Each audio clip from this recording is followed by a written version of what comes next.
Hi everyone, it's Justine. At the beginning of each year, like today, I do a video about what's trending on Pinterest. It's a fun thing to do because it reflects what people all around the world are searching on the internet at the moment. Pinterest trends are usually a mix of global plus more regional trends, so it's always a wonderful source of inspiration, I think. This year, we're all sort of going through similar phases due to the global circumstances that you know. So you might find that the trends I'm going to show in this video are surprisingly close to your own behavior, to what is on your mind. You will see. Let's start with fashion trends and with athleisure evolving into something different. I've done a video previously on this channel about what athleisure means. I will link the video here in the corner and down below in the description in case you haven't seen it yet. Basically, it's a trend that has been going strong and stronger for a few years now, led by brands like Outdoor Voices, which you might have heard of. Very summarized, it means that you are wearing sport chic clothes during your free time without actually doing sports. That's summarized way too fast, so have a look at that video for a lot more details on this concept. But in 2021, athleisure is evolving further, I would say, to accommodate, well, for that new work from home lifestyle. Now we want clothes that look good in a Zoom call during the day. We want those clothes to also be able to follow you on the yoga mat when you do your daily stretching after work. And you want those clothes to also be good to chill on the couch in the evening. It has to follow you, the outfit has to follow you throughout the entire day, from morning to evening. Clothes that cannot do all of that are worn much less right now.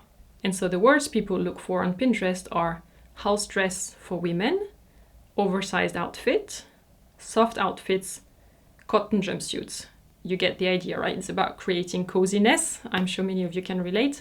We want, and I'm quoting, cozy, cocoon, fluffy, and slouch, as in slouch socks. There is also a growing interest for ways to customize one's clothes. Jeans painting ideas, sweatshirt embroidery, custom hoodies, tote bag design DIY. We don't own only laundry items, right? So what we have is currently on very fast rotation. And so in order to not get bored of these pieces, we are looking for ways of customizing them, aka of making them more interesting. The second category, vastly influenced by the current world situation, is beauty. I'm going to ask frankly, do you still have the same skincare, beauty, makeup routine as a year ago? Because I know I've changed quite a bit. For instance, I love to wear lipstick, but under a mask. Even long stay, forever stay, blah, blah, blah lipstick, it just doesn't work. And there are brands now coming out with new products that are tested, like foundation that is tested to resist even if you wear a mask. Concretely, skincare has become much more important in people's routines because when we wear less foundation and less makeup, the skin itself gets more visible. People are searching how to get naturally glowing skin, face yoga exercises, homemade skincare, aloe vera face mask, natural everyday makeup. I think these words encapsulate how French women see and deal with beauty. The skin has to look natural, it has to look healthy. You're trying to enhance your natural features rather than covering up your face or correcting the way you look. This also involves knowing plants and their properties because they are used as active ingredients in the creams. It involves a lot of tricks that you get handed down from one generation to the next. This is something that we learn as children. Then let's talk about hairdressers being close. If you had a pixie cut in 2020, you probably have a bob length now. If your hair is frizzy or curly and requires more maintenance, you're looking for hairstyles that do not demand that you go to the hairdresser every week because they're closed. We're looking for words like braids with fade, not less box braids, wool braid styles, bobble plaits, Viking plaits, for men. These hairstyles are absolutely beautiful. The third trend in beauty is the shift of focus from the lips to the eyes and in particular the eyebrows.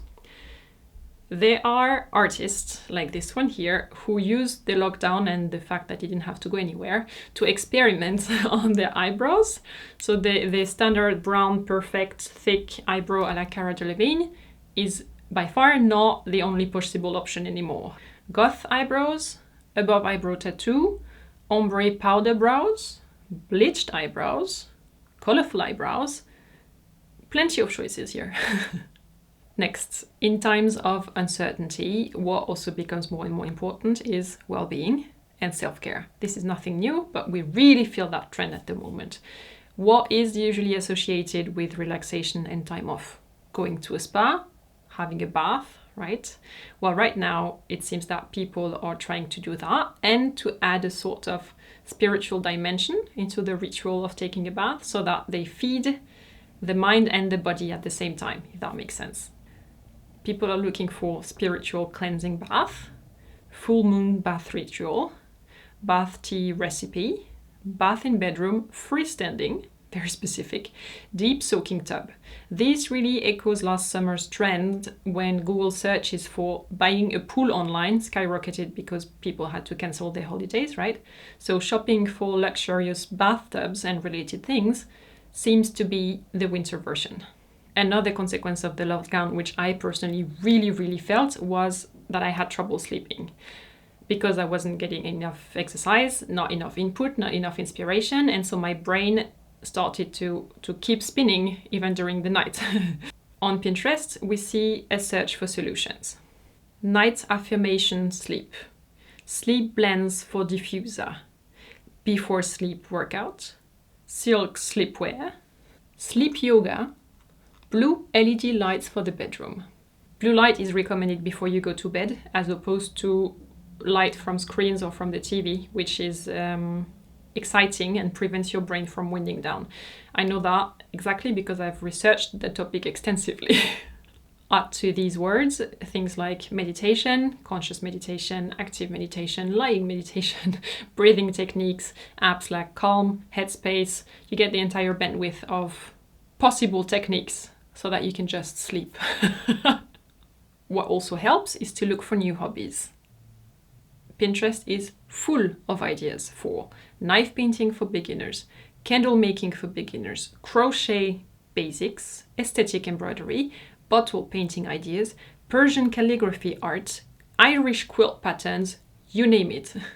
It's about choosing a new skill, something that you can do with your hands and learn it from scratch. Those two elements build a very healthy mix and something that is extremely satisfying.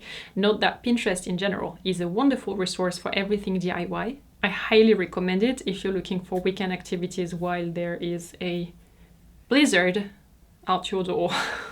As for our homes, there are three main directions I think we need to remember. First, we're trying to improve the aesthetics of our homes.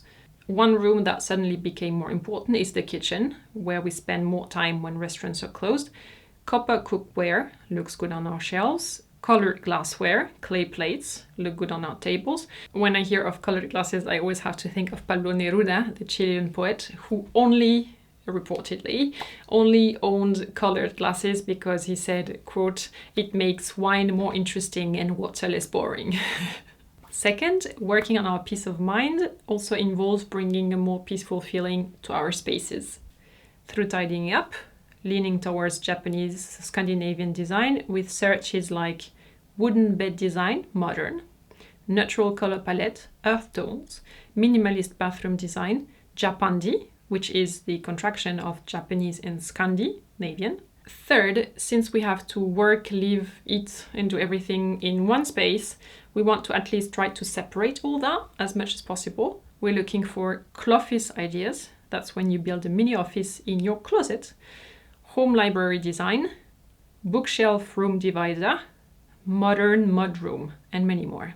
And these trends really reflect a new need in the market, right? There are many companies, design companies especially right now, that are working on, for instance, things that I've seen, a suspended desk, which you can roll up at the end of your workday so that you get all the space back for your living room. I've seen noise reducing movable walls that are rolling that you can shift around in the room to create your desk corner where you want and not hear the kids that are on the other side. There's a lot happening right now in the interior design market. Through this trend report, you can see how our interests as a world community have sort of shifted in the past month. Out of all the Pinterest videos that I've done until now, this year is by far the most homogeneous, because we are all experiencing the same situation almost everywhere in the world. We're not seeing this trend in Europe, that one in Asia, but everything is, it feels like it's converging, which is a very interesting development. Maybe mega trends are going to be back in our lives instead of having the feeling that everything is getting more and more individualistic. Maybe we are switching directions now. Now tell me, out of the topics that I've mentioned in this video, which ones have you personally also looked into recently? Because for me, it's literally most of them. If you wish to follow me on Pinterest, there my name is J Leconte Berlin. On Instagram, my name is Justine Leconte, very simple. And if you'd like more inspiration after watching this video, if you'd like more diverse trends, I recommend you watch the Pinterest video from last year, which I will link here and down below in the description. Other than this, I will see you very soon in the next one. Take care. Bye.